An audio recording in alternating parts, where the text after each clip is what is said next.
matodzoka. Ndatodzoka zvangu ndati ndichikore zvangu pana. Kubasa kekai kudi?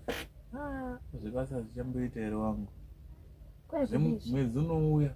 Mwedzi unouya? Mwedzi unouya chaiyo. Jesus. Pakani? Hama wanjaja. Mwedzi unouya? Mwedzi unouya mai.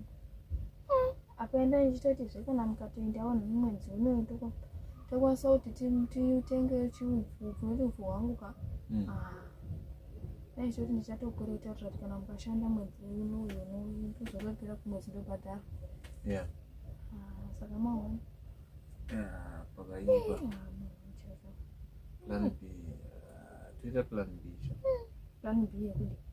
Toona toita sei.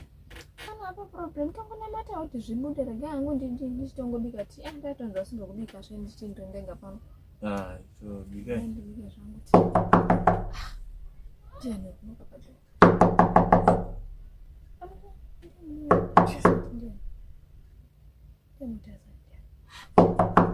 Mutarisa. Ndiani. Ukaudumu.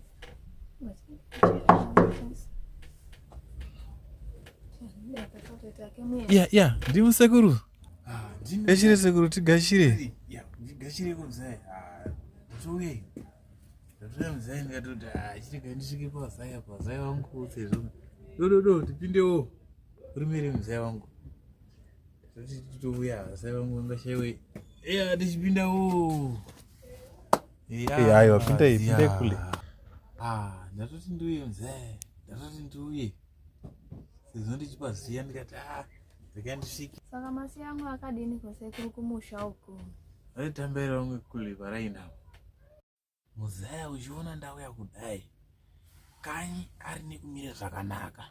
Muzukuru. Arina kumira zvakanaka. Munda hwese chimunda chiya. Chepaya paguwa apa yarimwe babako apa. Zvakata zvese. Kanyi arina kumira zvakanaka muzukuru. Hakuna kumira zvakanaka. Hapana kana chipenyu. Zvinhu zvese zvakatsva zvakapera kutsva kuti uite sei. Unotoona kuti